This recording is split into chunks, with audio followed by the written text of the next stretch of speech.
वीर हनुमंत लाल का ध्यान करने लगे और कहने लगे, बाबा मेरे बच्चों की रक्षा करना, दाहिनी भुजा पर जाकर के विराजमान हो जाना ताकि दुष्टों का संहार कर सके।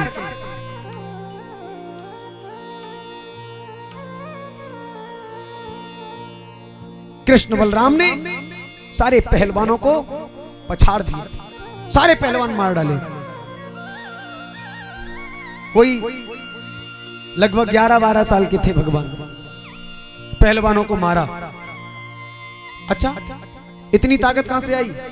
अच्छा ये बताओ, भगवान कन्हैया क्या खाते थे? हैं? क्या भांग? क्या माखन? हाँ। क्या पीते थे? क्या पीते थे? कोल्ड ड्रिंक, कोको कोला, अच्छा पेप्सी। क्या पीते थे? काय को? हैं? काय को ना। और आप क्या पीते हो? चाय। तो ताकत आएगी कहां से? क्यों? ताकत कहां से आएगी? सारी ताकत तो तुम्हारी चाय में चली जा रही है। और जिनके घर में दूध होता भी है उन बच्चों को देखने को नहीं मिलता। क्यों? क्योंकि दूध की केवल 2 ही जगह है बस, भैंसिया के एन में, दूधिया की कैन में। एन में से निकलो सीधो कैन में पहुंच गो, बीच में कोई रुकतो ही ना, बच्चों को मिले कहां से पीवे को। मेरी माताओं एक बात याद रखना, अगर आप अपने बच्चों को बलवान बुद्धिमान बनाना चाहती हो, चाय पिलाना बंद कर दो। चाय एक बहुत बड़ा भयंकर नशा है। अपने बच्चों को नशेड़ी मत बनाओ। नशा कैसा है? जो लोग चाय पीते हैं उनको पता होगा, जिनको लत है चाय पीने की। एक दिन यदि चाय ना मिले तो पूरे दिन शरीर ढीला ढीला रहता है, सुस्ती सी रहती है, आंखें ऐसा लगता है जैसे अपने आप बंद हो रही हैं। होता नहीं होता? बोलो। तो ये नशा ही तो है जो आप कर रहे हो, अपने बच्चों को सिखा रहे हो। चाय के अंदर एक पदार्थ होता है जिसको कहते हैं निकोटीन। बीड़ी के अंदर निकोटीन होता है, जिसको लत लग जाए ना बीड़ी की, सहज छूटती नहीं है। और कछु कछु को तो ऐसी लत लगी होती है महाराज कि जब तक वे बीड़ी में सुट्टा नहीं मारेंगे तब तक इज्जत घर में नहीं जाएंगे। हाँ, उतरेगी नहीं उनकी।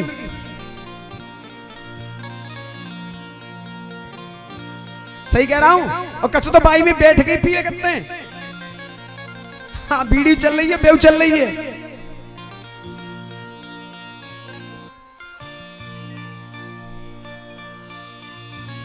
मेरी माताओं, गाय के दूध में कितनी ताकत होती है मैं आपको बता रहा हूं, ध्यान से सुनना। हमारे वृंदावन का एक पहलवान था जिसका नाम था राम मूर्ति।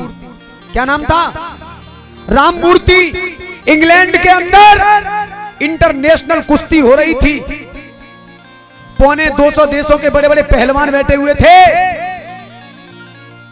इंग्लैंड का पहलवान था जिसका नाम था सेंडो। क्या नाम था? सेंडो। 200 केजी वेट, 200 किलो वजन था जिसके अंदर। और हमारे राम मूर्ति के अंदर मात्र ओनली 85 केजी, 85 किलो बस। दुनिया के जितने पहलवान बैठे थे ना, सेंडो से हाथ मिलाने में सब घबरा रहे थे। लेकिन मेरे वृंदावन के पहलवान ने यह सोचा कि अगर आज मैंने इससे हाथ नहीं मिलाया तो मेरे भारत की नाक कट जाएगी। क्या मुंह लेकर के भारत वृंदावन में जाऊंगा? 85 किलो का पहलवान मैदान में कूद पड़ा और जाकर के सेंडो से हाथ मिला लिया। शर्त क्या थी? 4-4 मुक्के की शर्त थी, 4-4 घूंसे की शर्त। हाँ, महाराज जितने देशों के पहलवान बैठे हैं सब कह रहे हैं देखो अब चलिए चुईया पहाड़ के नीचे। कहां 200 किलो का पहलवान, कहां ये 85 किलो का राम मूर्ति। इसकी मृत्यु आई है, कोई रोको इसे। अरे क्यों नहीं समझाते कि नहीं? राम मूर्ति गए, जाकर के हाथ मिलाया। राम मूर्ति ने कहा ठीक है सेंडो, मैं तुम्हारे प्रहार सहने को तैयार हूं। राम मूर्ति खड़े हो गए। सेंडो ने जैसे ही पहला घूंसा मारा, राम मूर्ति सहन कर गए। दूसरा घूंसा मारा, वो भी सहन कर गए। तीसरा घूंसा जैसे ही मारा, राम मूर्ति को हल्के हल्के चक्कर आने लगे। चौथे घूंसे पर राम मूर्ति बेहोश होकर के जमीन पर गिर पड़े। सभी देशों के पहलवान जय सेंडो जय सेंडो सेंडो के नाम के नारे लगा रहे थे। कुछ देर बाद राम मूर्ति को होश आया, राम मूर्ति खड़े हो गए और राम मूर्ति ने कहा, सेंडो मैंने तुम्हारे 4 घूंसे झेले हैं, तुम मेरा 1 घूंसा झेलने को तैयार हो जाओ। सुनना मेरी माताओं, राम मूर्ति ने गैया मैया का ध्यान किया। ये वही राम मूर्ति है जो सुबह शाम 2.5 लीटर गैया मैया का दूध पीता था। उस राम मूर्ति ने मन में विचार किया, ये दुनिया वाले कहते हैं गैया मैया तेरे दूध में बहुत ताकत होती है, आज तू अपने दूध की ताकत दिखा देना। एक तो वृंदावन से चलकर के आया हूं जहां गायों की खान है, घी दूध की नदी बहती है, जिसमें अपने दूध की ताकत दिखा देना, बल दिखा देना। और राम मूर्ति ने गैया मैया का ध्यान करके जैसे ही पहला घूंसा मारा, एक ही घूंसे में सेंडो के प्राण पखेरु उड़ गए। आज भी 3 घूंसे इंग्लैंड के ऊपर हमारे उधार हैं। आज भी ये होती है गाय के दूध की ताकत। लेकिन ना, चाय पिएंगे, पी लो चाय, किसने मना किया?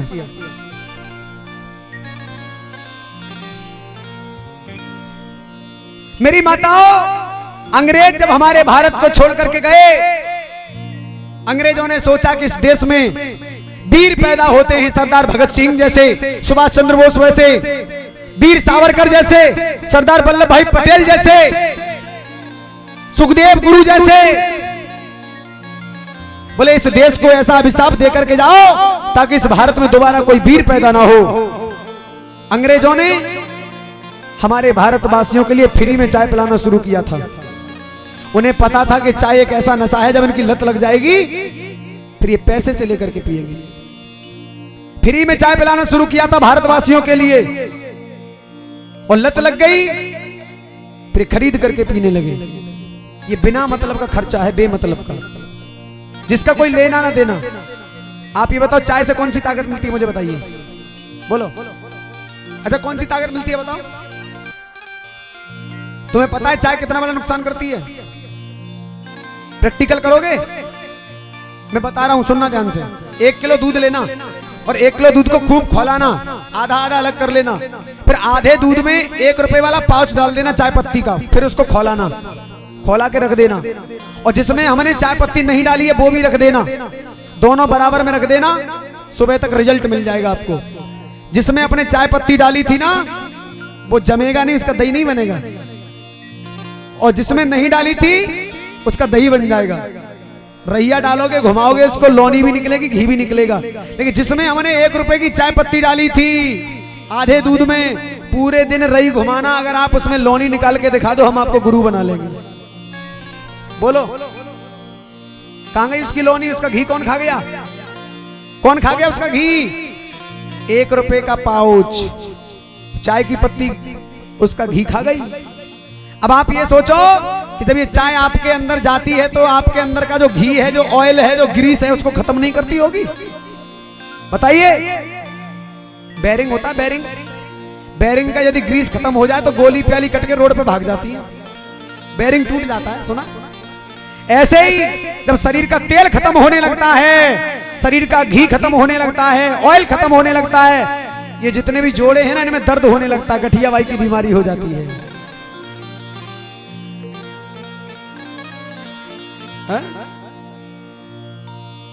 इसलिए अपने बच्चों को चाय पिलाना बंद कर दो, बलवान बनाना चाहती हो तो, बुद्धिमान बनाना चाहती हो तो। अब आप कहोगे कि आप नहीं पीते हो चाय, तो जिन्होंने कथा कराई उनसे पूछो मैं चाय पीता हूं कि नहीं पीता हूं। मैं इसीलिए नहीं पीता चाय। आप लोग भी अपने बच्चों को पिलाना बंद कर दो। चाय अच्छी चीज नहीं है। 1 दिन रोएंगे, 2 दिन रोएंगे, 3-4 दिन रोएंगे, हो सकता है बुखार भी आ जाए, कोई बात नहीं, दवा दिलवा देना, लेकिन छूट जाएगी। बोल बांके बिहारी लाल।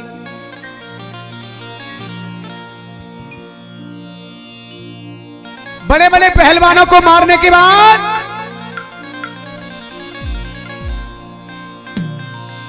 भगवान कन्हैया भोजराज कंस के पास पहुंच जाते हैं।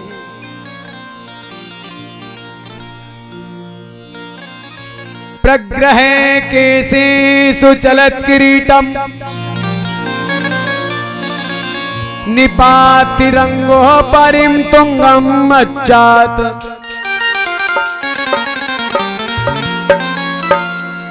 भगवान ने